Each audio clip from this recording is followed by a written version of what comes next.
नमस्ते। तो जो मैंने एलटीआर 2025 प्रिपेरेसन होती से बहुत इंपोर्टेंट सेसन रही आज सेसन टी तो आज 10 नंबर क्लास रे डिस्कसन करवा बहुत गुड़े संस्कृत शिक्षण संबंधी क्वेश्चन आंसर को। तो जो मैंने पूर्व 9टा वीडियो देखी ना आई थिंक आपण आई बटन रु प्ले लिस्ट मिल जाव कि आपने प्ले लिस्ट सर्च करके आराम से पाइबे। चलतु आज डेट्रे आरंभ करवा पाखापाखि 500 आपणकर क्वेश्चन रही शिक्षण पद्धति एवं शिक्षण अभिरुचि संपर्क में क्वेश्चन गुड़ी को डिस्कसन करवा। जो क्वेश्चन आपंकर किसी डाउट रोचे आप कमेंट बॉक्स में मेंशन करूँ क्वेश्चन नंबर देखिए ताकू मु नेक्स्ट वीडियो क्लियर करने चेष्टा करी। ठीक है, जो गोटे मेंशन आसाला उद्देश्य लक्ष्य एवं महत्व विषय से विषय को परवर्त समय चर्चा करवा। बारंबार कमेंट आसे तो देखा से विषय को पर। तो फास्ट आज आम कि क्वेश्चन को देखीदे ये। तो फास्ट क्वेश्चन आज उल्टा पद्धति जावा कहीं 5 रु 1 को जावा 1 रु 5 नुहे 5 रु 1 पर्यंत जावा। तो शिक्षया सह अभिन्न संबंध अस्ति। शिक्षा सहित आपणकर कहार अभिन्न संपर्क रही। अभिन्न शब्दर अर्थ बुझीपारे माने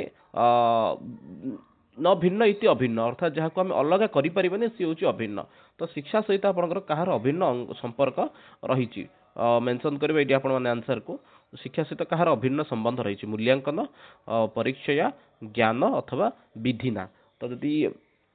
कहे जदि शिक्षा सहित कार संबंधित रोचे सी किए अटे ना सी हूँ आप मूल्यांकन। शिक्षार आउ गोटे पार्ट हूँ मूल्यांकन। आप सब क्षेत्र में देखिथे सब माने जेकोसी पद्धतिर शेष में आपंकर कौन कर मूल्यांकन कराए। मूल्यांकन को दुई भाग भाग कराला। गोटे कौन आपंकर फास्ट आसला आंतरिक मूल्यांकन और आउट है आपंकर बाह्य मूल्यांकन। तो मूल्यांकन ये हूँ आपंकर कौन मूल्यांकन। ठीक अच्छे, तो या संबंध में मूल्यांकन एवं मूल्यांकन केते प्रकार कौन ये सब संबंध में वीडियो ऑलरेडी अच्छी। तो आपण मैंने आई बटन को विजिट करके वीडियो को आराम से देखिपारे। ठीक है, परीक्षा हूँ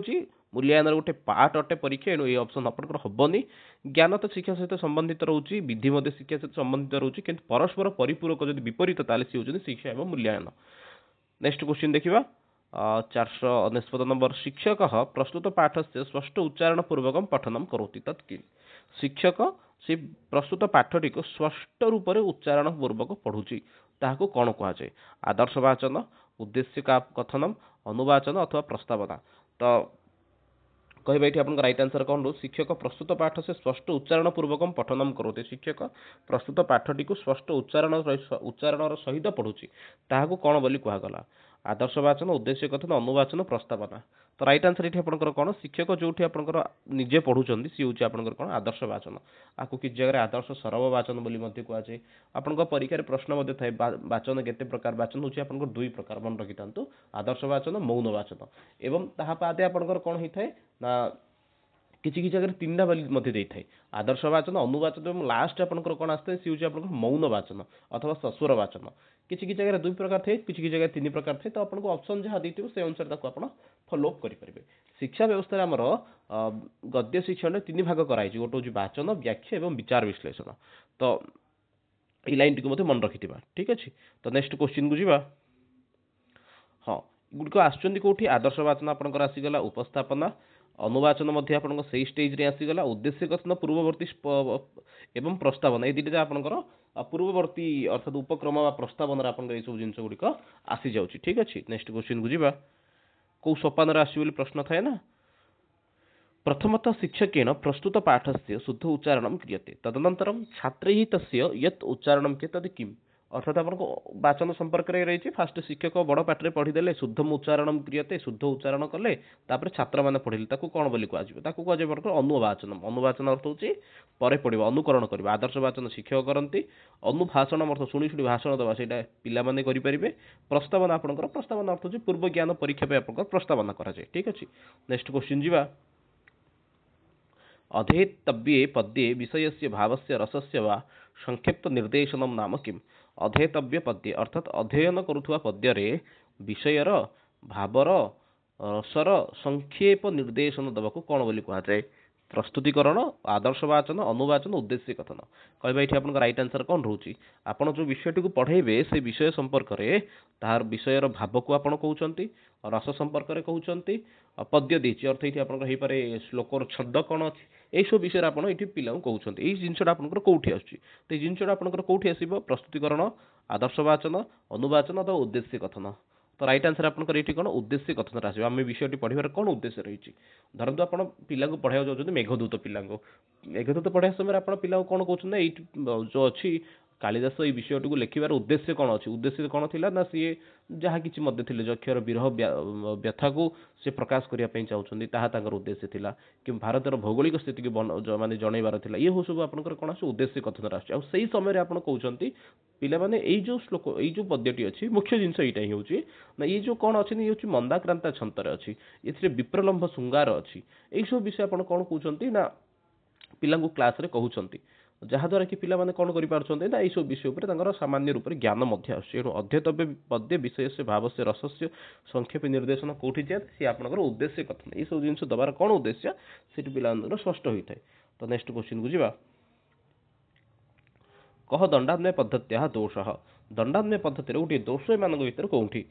अर्थ ज्ञाने क्लेश न भवति विषय संपूर्ण रूपेण ज्ञातुं शक्यते श्लोक से भाव अवगमनम सरलतया भवति छात्राणां कृते प्राधान्य न भवति कहबा ये आपन राइट आंसर कौन रोचे दंडान्वय पद्धति रे मानक भीतर दोष कोटा भूल कोटा गोटे दंडान्वय पद्धति रे तो राइट आंसर जदि कहबा ये आपन राइट आंसर होची ऑप्शन 4 छात्राणां कृते प्राधान्य न भवति दंडान्वय पद्धति कौन शिक्षक मानक पई भल सरल सी श्लोकटीर अन्वय रूप से गद्य रूप प्रकाश करदे पिला शुणी मन रखीदे शिक्षक बहुत सरल कि खंडान्वय कौन होता है फास्ट क्रियापद खोज ताको नहीं प्रश्न निर्माण कर ये सब भारी कष्टदायक काम आपण जो मेघदूतर 6 नंबर श्लोक पढ़े से समय देखिए बहुत मानते अति सूक्ष्म सूक्ष्म विषय को चिंतन कर श्लोकटी पढ़ा पर तार क्वेश्चन आंसर को जी अनुभव हन जे आपने सब जिन पढ़ी बोलिए पूरा 1 ରୁ 30 नंबर श्लोक जाए पूरा पूरी वीडियो करके रखाई माने काम चली श्लोक तार ओडिया व्याख्या हो जाइए केवल क्वेश्चन से तैयारी व्याकरण समास कारक प्रत्यय सब विषय को सीठी पुंखानुपुंख रूप से चर्चा कराई शीघ्र पीडीएफ होगी सी आसीज जो मैंने जेकोसी परीक्षा मेघदूत जब प्रिपेरेसन होती मेघदूत जब आप सिलेबस अच्छे बहुत आपको कौन सहायक दब कह दंडान्वय पद्धति दोष विषय को फेर दंडान्वय पद्धति गोटे दोष कोटा भूल कोटा अर्थ ज्ञान क्लेश नवती विषय संपूर्ण रूप ज्ञातुं शक्यते आंसर तो कहले छात्राणां कृते प्राधान्य दभवती अन्वय पद्धति को आपन दुई भाग भाग कराई गोटे हूँ आप दंडान्वय आउट हूँ खंडान्वय अन्वय पद्धति इंग्रेजी टर्म को मन रखु इंग्रेजी टर्म हूँ कौन मेंशन करवा एक्चुअली कहीं पूर्व तो बहुत थर आम से विषय को चर्चा कर सारी तो दंडान्वय पद्धति हो खंडान्वय पद्धति हो कि अन्वय पद्धति 3 जार आप इंग्रेजी टर्म वर्ड गुड़िक मन रखा दरकार अन्वय पद्धति आपंकर तार इंग्रेजी शब्दटी हूँ प्रोज ऑर्डर मेथड दंडान्वयर डायरेक्ट प्रोज ऑर्डर मेथड और खंडान्वयर इनडायरेक्ट प्रोज ऑर्डर मेथड ए 3 जार ना मन रखी दिंतु बहुत इंपोर्टेंट रहा परीक्षा दृष्टि। नेक्स्ट क्वेश्चन जी हाँ पद्य शिक्षणे कस्यां पद्धत्यां छात्राः निष्क्रियाः शिक्षकाः च सक्रियाः भवन्ति पद्य शिक्षण रे क्यों पद्धति रे छात्र माने कौन होता निष्क्रिय थांती एवं शिक्षक माने सक्रिय थांती अन्य पद्धतियां परंपरागत पद्धतियां व्याख्या पद्धतियां आकांक्षा पद्धतियां मेंशन करबा आपनकर जो पद्य शिक्षण आसिला सेठी आपण मानकर क्यों पद्धति रे छात्र माने कौन थांती निष्क्रिय पूरा पूरी रहिबे शिक्षक माने पूरा पूरी सक्रिय रहउचंती कौन एठी आपनकर राइट आंसर कहबा मेंशन करबा ती आपनकर राइट आंसर होची परंपरागत पद्धति परंपरागत अर्थ होची आपन जो प्राचीन शिक्षा पद्धति रहिला सेठी कौन होउथुला ना शिक्षक आसुले पद्धति को पढ़ी जाउथुले पिला मान ताक पढ़ुथुले शिक्षक तापर व्याख्या करुथुले अर्थात टीचर एठी पूरा एक्टिव रहउथुला पिला को किछि बुझु नथुला से तार आराम से सुनुथुले जाउथुला किछि पिला सोई पड़ुथुले तो पद्य शिक्षण कस्यम पद्धति अर्थ पारंपरिक पद्धति रे आपनकर कौन होउथुला ना एही पद्धति रे आपन मानकर पिला माने संपूर्ण निष्क्रिय रहउथुले आ ये कौन होउथुला शिक्षक मानक पई उपलब्ध थिला। नेक्स्ट क्वेश्चन जिवा बहुत बड़ा क्वेश्चन अच्छी बोधे आई थिंक हाँ गद्य पठने कह क्रम समीचीन गद्य पठन संपर्क में प्रश्न रही आपर गद्य पठने कह क्रम समीचीन समीचीन अर्थ होची ठीक प्रस्तावना उद्देश्य स्पष्टीकरण आदर्शवाचन छात्री अनुवाचन प्रस्तावना आदर्शवाचन उद्देश्य स्पष्टीकरण छात्री अनुवाचन प्रस्तावना आदर्शवाचन छात्री अनुवाचन तापर देछि आपनकर कोन प्रस्तावना छात्री अनुवाचन उद्देश्य स्पष्टीकरण देखिए जब ये आप फास्ट कौन आस फास्ट आस प्रस्तावना प्रस्तावना सबुजार अच्छी बढ़िया किसी असुविधा नहीं सेकेंड आपंकर कौन सबुजार अनुवाचन अच्छे अनुवाचन विषय आपंकर लास्ट रही तो से अनुसार देखिए गले यहाँ आप हेनी ऑप्शन 1 2 3 आप हबार संभावना यथेष्ट रोचे फास्ट आप प्रस्तावना देन आप विषय उपस्थापन अथवा उद्देश्य कथन एवं तापर आप आदर्शवाचन छात्रों द्वारा अनुवाचन तो से अनुसार देखिए आप राइट आंसर ये हूँ फास्ट ऑप्शन फास्ट आप प्रस्तावना जीव जहाँकि आप उपक्रम सोपान आसीगला द्वितीय आपंकर आसीगला विषय स्पष्टीकरण करने आप उद्देश्य कथन उद्देश्य उपस्थापन तापर आपंकर आदर्श वाचन अनुवाचन ये हूँ आपंकर राइट वे यही अनुसार आप पढ़ेबे ताले पूरापूरी आपंकर सिलेबसटा कंप्लीट हो पारे पिला बुझा पड़ो केन गद्य शिक्षण समीचीनम भवति कहा द्वारा आपंकर गद्य शिक्षणटा सम्यक रूप से होउची समीचीन अर्थ सम्यक रूप से ठीक रूप से होउची वाक्य शिक्षण विधानेन अन्विति शिक्षण विधानेन पद्य शिक्षण विधानेन अथवा विषय शिक्षण विधानेन 493 नंबर प्रश्नर उत्तर कहबा आपनकर केउ ठारे कोन होउची आपनकर ना केन गद्य शिक्षणम समीचीनम भवेत कहा द्वारा आपनकर गद्य शिक्षणटी सम्यक सठिक रूप से जाउची तो राइट आंसर ये आपंकर कौन हो राइट आंसर ये आपन आसला अन्विति शिक्षण विधान देखो आपड़ जब गद्य पढ़ाऊँ गद्य आप डायरेक्ट जो वाक्य गोटे पढ़े दूसर ताले वाक्य शिक्षण विधि जो चलाऊन ताले आपंकर ठीक होनी कहीं वाक्य टू वाक्य आप पढ़ेबे किसी जगह आपंकर परिवर्तन हो पारे नेक्स्ट आपन पद शिक्षण पद अर्थ गोटे गोटे पद को जब आप बुझे ताहले कष्ट हो पारे आपको बुझे पारे समस्या हो पारे विषय शिक्षण डायरेक्ट विषय वस्तु को बुझे ताहा असुविधा एणु आप राइट आंसर ये कौन अन्विति शिक्षण विधान नेक्स्ट प्रश्न को जीवा विभिन्नानां गद्य विषयाणां विभिन्नेषु शिक्षण यानि उद्देश्यानि समानानि भवन्ति तानि कानि विविध गद्य विषय गुड़िक विभिन्नेषु शिक्षणे यानि उद्देश्य गुड़िक स्थिर थाउची से गुड़िक कौन सामान्य समन्वय उद्देश्यानि विशिष्ट उद्देश्यानि सामान्य उद्देश्यानि समीचीन उद्देश्यानि मेंशन करबा एठी आपन राइट आंसर कौन रहउची तो विभिन्नानां गद्य विषयाणां विभिन्नेषु शिक्षणे विभिन्न गद्य विषय गुड़िक विभिन्न शिक्षण रे जो उद्देश्य गुड़िक समान थाए ताकू कौन कहुए तो राइट आंसर ये आपंकर कौन ना सामान्य उद्देश्यानि आपंकर सामान्य उद्देश्य होउची विभिन्न गद्य विषय को आप विषयटा देखिपारे आपंकर जो गद्य शिक्षण देती संस्कृत शिक्षण शिक्षादान पद्धति बही से विषयटा स्पष्ट रूप रही सामान्य उद्देश्य कौन विशिष्ट उद्देश्य कौन तो सही आप विषय को आराम से पाइपर सामान्य उद्देश्य दुई प्रकार था आपंकर प्रमुखतः गद्य शिक्षार वैशिष्ट विषय सामान्य उद्देश्य विशिष्ट उद्देश्य सामान्य उद्देश्य संस्कृत गद्य पाठ प्रति अभिरुचि सृष्टि करवा संस्कृत शब्द वैभव सृष्टि करवा संस्कृत सरल भाव में श्रवण पठन अर्थ कौशलात्मक गुण को बढ़ाइबा किंतु आपनकर विशिष्ट उद्देश्य कौन रोचे ना विद्यार्थी मानकर संस्कृत गद्यकार मान सहित परिचय करवा बौद्धिक मानसिक शक्तिर विकास करवा महापुरुष मानकर कहानी वीरता त्याग राष्ट्रपति कर्तव्य दायित्वबोध आदर्श सृष्टि करवा ये सब हूँ आपनकर विशिष्ट उद्देश्य तो विभिन्न गद्य विषय विभिन्न शिक्षणे यानी उद्देश्यानि समानानि भवन्ति जो गुड़िक समान थाए सीटा आपनकर कोठी आसुची ना सी आसुची आपनकर सामान्य उद्देश्य ठीक अच्छे तो नेक्स्ट क्वेश्चन को जीवा किम संस्कृत गद्य शिक्षण से उद्देश्य न भवति संस्कृत गद्य शिक्षण उद्देश्य कोटा एमान भितर नुहे उच्चारणात्मक उच्चारणात्मक उद्देश्य अभिरुच्यात्मक उद्देश्य अभिवृत्त्यात्मक उद्देश्य कौशलात्मक उद्देश्य कहबा ये आपन राइट आंसर कौन रोची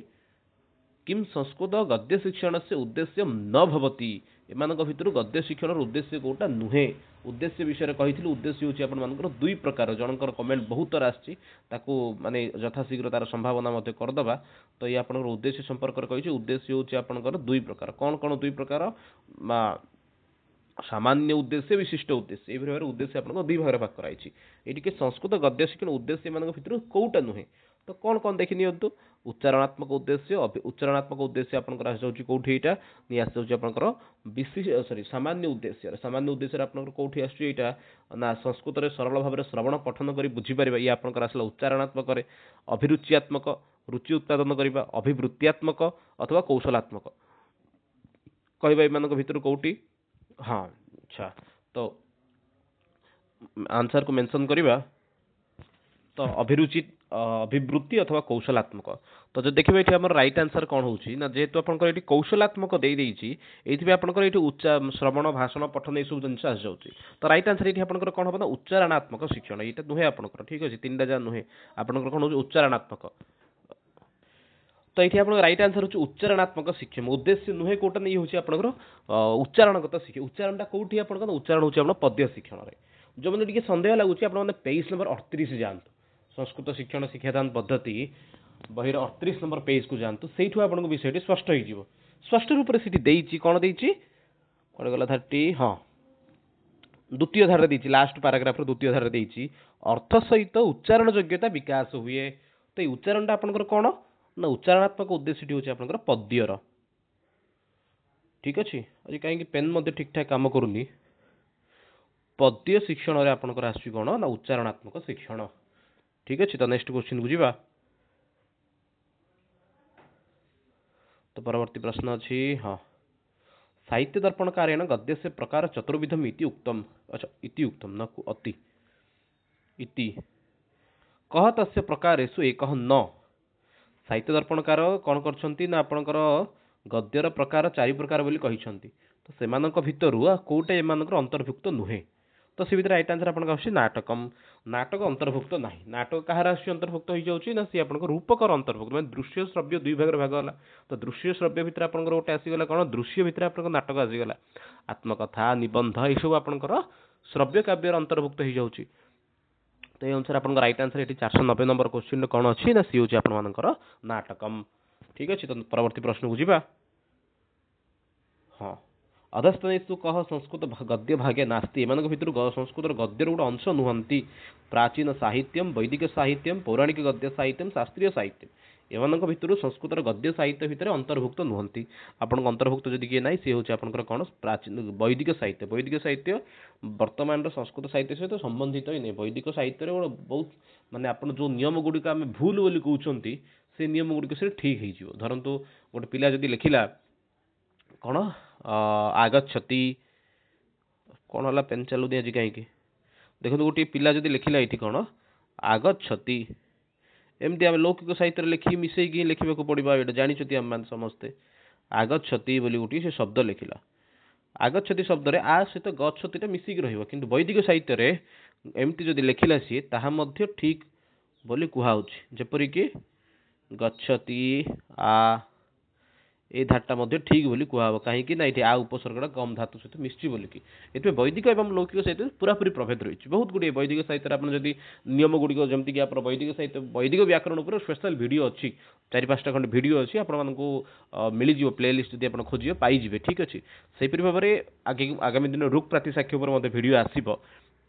तो से सब विषय छाड़ दो अदर्श कह संस्कृत गद्य भागे नास्ती ना सी हूँ आप वैदिक साहित्य। वैदिक साहित्य संस्कृत गद्य साहित्य अंतर्भुक्त नुहे। किंतु मन रखु जदि क्वेश्चन पचारुची आपनकर जे संस्कृत गद्य साहित्यर प्रथम ग्रंथ कौन ना सी हूँ आप यजुर्वेद। यजुर्वेद प्रथम थर पर आपनकर गद्य देखा मिलता कहीं ऋग्वेद आप मंत्रात्मक थिला पद्यात्मक थिला आपन सामवेद। तो ये आप राइट आंसर कौन थिला ना ये हूँ कौन यजुर्वेद थिला। कह शास्त्रीय गद्यम शास्त्रीय गद्य क्योंटी अटे। 428 नंबर क्वेश्चन अच्छी वैदिक पौराणिक आरण्यकम अथवा कादम्बरी कहे ये आपर शास्त्रीय ग्रंथ शास्त्रीय गद्य कौटा शास्त्रीय गद्य आपंकर कादम्बरी वर्तमान समय जहाँ चली कहीपर। ठीक अच्छे। वैदिक पौराणिक आरण्यक सब गुड़ा कौन आपंकर वैदिकर अंतर्भुक्त कह पौराणिक पौराणिक पुराण को जब आनीदेवे ताले सी आप पुराण तो महाकाव्य मध्य अंतर्भुक्त हो। तो राइट आंसर आपंकर कौन ना कादम्बरी शास्त्रीय। नेक्स्ट क्वेश्चन जीवा। अवश्य से क्वेश्चन आपको परीक्षा न आसपे आई सब क्वेश्चन गुड़ाक आपको कौट पाइबे ना बर्णाली बही जातु बर्णाली बही सब क्वेश्चन अच्छी आराम से देखिए अभ्यास करेंगे। वैदिक गद्य विकसित रूपम प्राप्यते वैदिक गद्यर विकसित रूप मिलता है कौटी पौराणिक ग्रंथ रे आरण्यक ग्रंथ रे आधुनिक ग्रंथ रे अथवा शास्त्रीय ग्रंथ रे। 427 नंबर क्वेश्चन को मेंशन करबा वैदिक गद्यर विकसित रूप कौन अटे। वैदिक गद्यर यदि विकसित रूप अच्छे ताले सी होची आपनकर कौन ना सी होची पौराणिक ग्रंथ। पौराणिक ग्रंथ रे बा पुराण गुड़ी को कहीपर आपंकर कौन ना विकसित रूप बोली कहीपर। जहाँ आपंकर कौन अच्छी फास्ट ना वेद अच्छी वेद पर उपनिषद संहिता आरण्यक यहीपरि भाव में जो आसे शेष में किए आस वैदिक गद्यर जब विकसित रूप किसी अच्छे सी कौन अटे सी हूँ पुराण परवर्ती पौराणिक ग्रंथ बोली कहीपर। विषय से प्राधान्य भवती विषयटीर प्राधान्य क्योंटी थाए नाटक गद्य पद्य शब्द विषयटी को अधिक प्राधान्य आम क्योंटी दे था विषयटी को अधिक प्राधान्य आम दे था गद्य नाटक अभिनय उपर जाए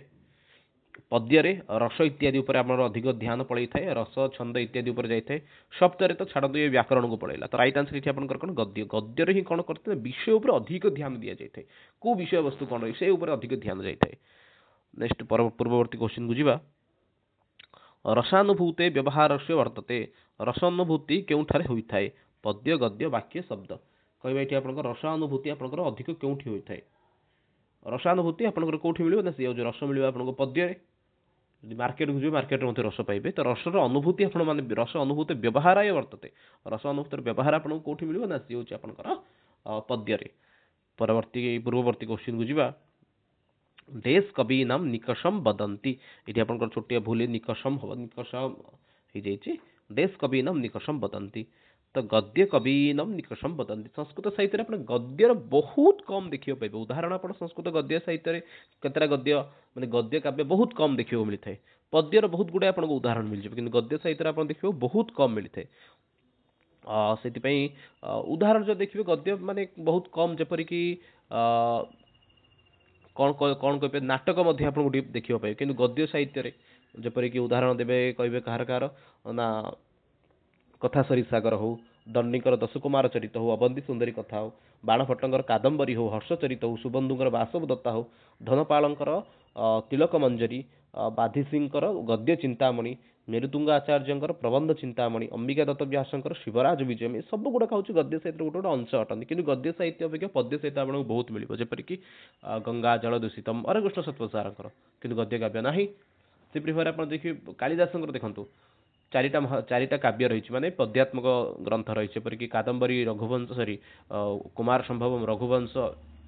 से भाव एपटे आसीगला आप खंड काव्य रही कौन कौन ना ऋतु संहार मेघदूत किंतु गद्य दृष्टि लिखाई गप किसी लिखिना कहीं गद्य लिखा भारी कष्टदायक ठीक अच्छे तो परवर्ती क्वेश्चन को जीवा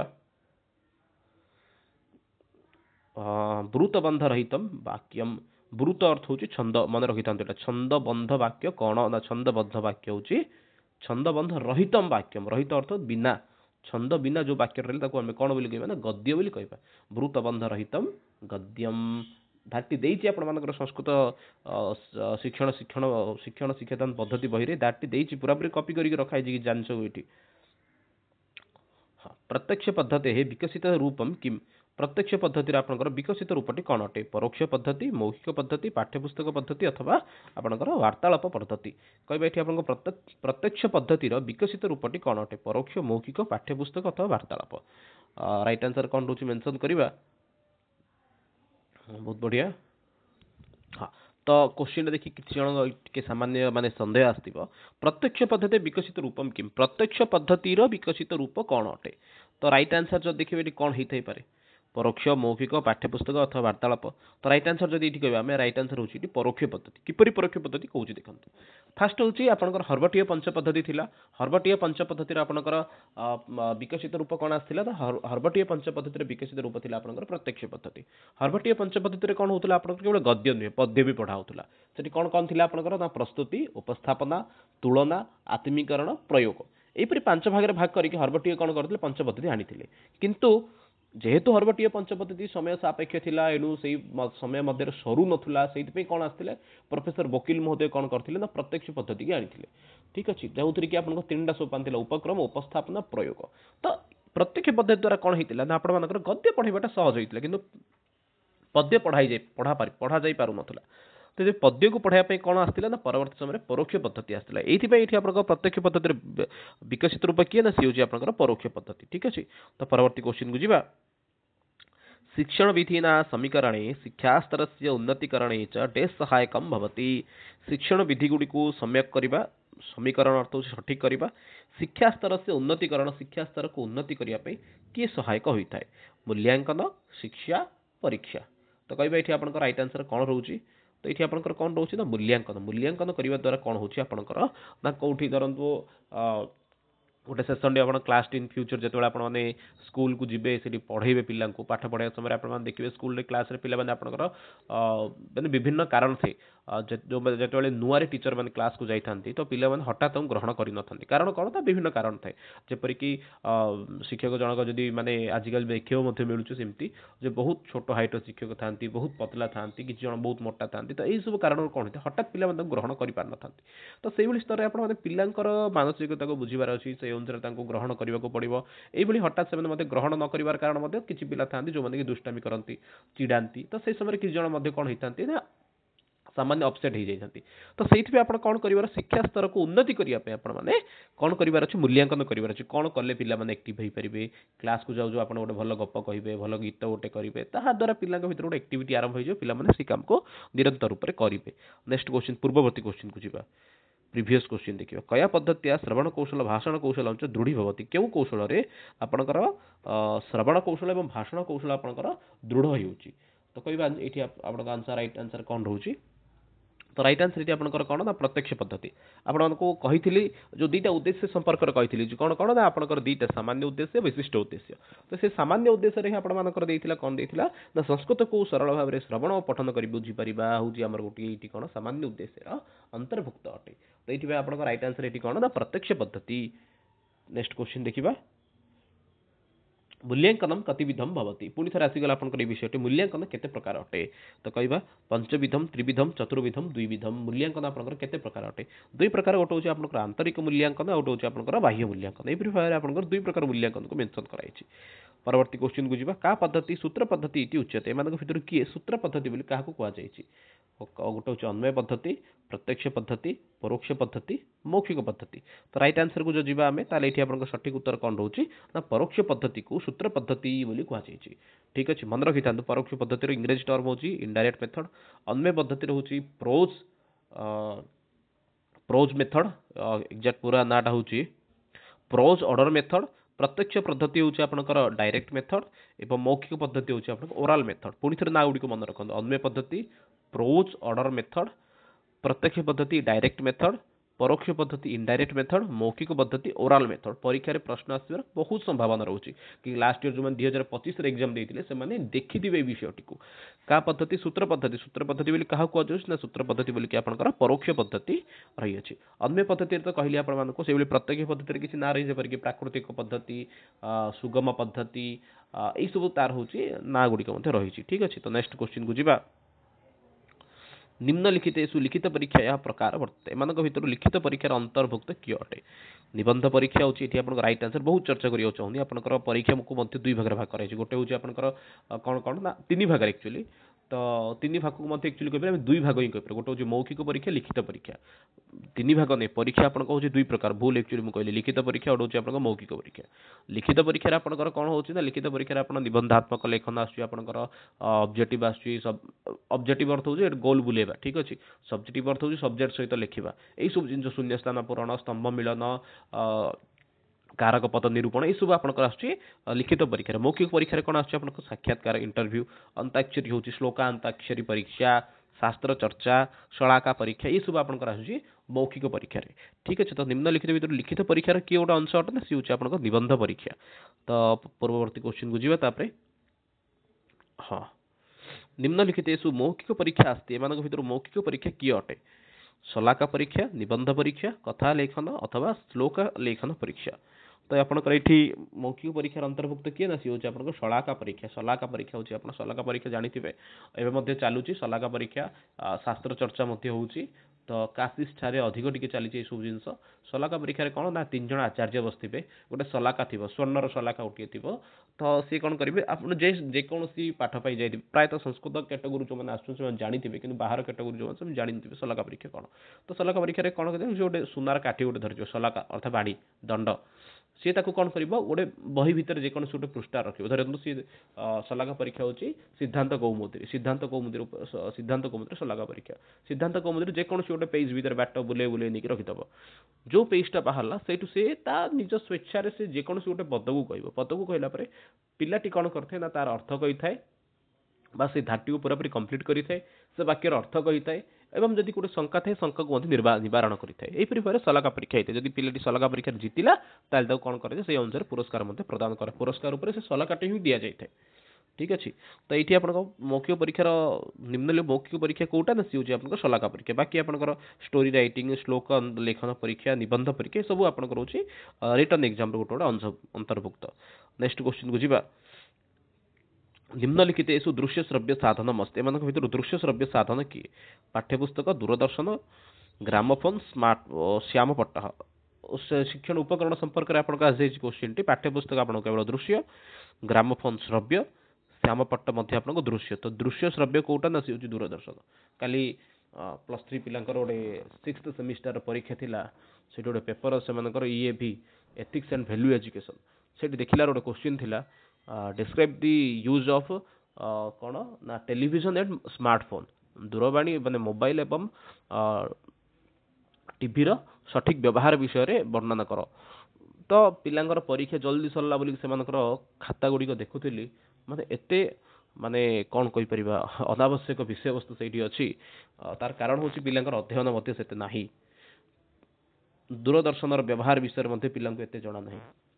निम्नलिखितेषु लिखित परीक्षा प्रकार वर्तते एमानक भितर लिखित परीक्षार गोटे अंश किए अटे साक्षात्कार अंताक्षरी अथवा निबंध परीक्षा सलाका परीक्षा लिखित परीक्षार अंतर्भुक्त एमानक भितर किए माने बहुत सहज अछि सी होछि आपन निबंध परीक्षा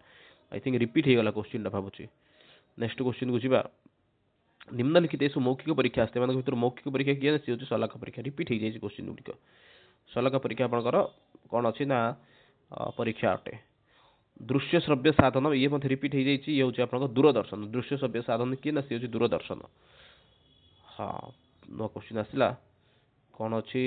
हाँ देखिए सर्वे अध्यापक छात्र से व्यवहार आचरण अध्ययन च परीक्षा स्व स्व अभिमतम अंक रूपेण लिखन्ति छात्र सर्वदा अध्यापक से निरीक्षणे भवति अस्यां प्रक्रियायां छात्र से मूल्यांकनं भवति क्वेश्चन टी बहुत बढ़िया क्वेश्चन टी देछि आपन 471 नंबर क्वेश्चन टी ना सर्वे अध्यापक समस्त अध्यापक छात्र से व्यवहार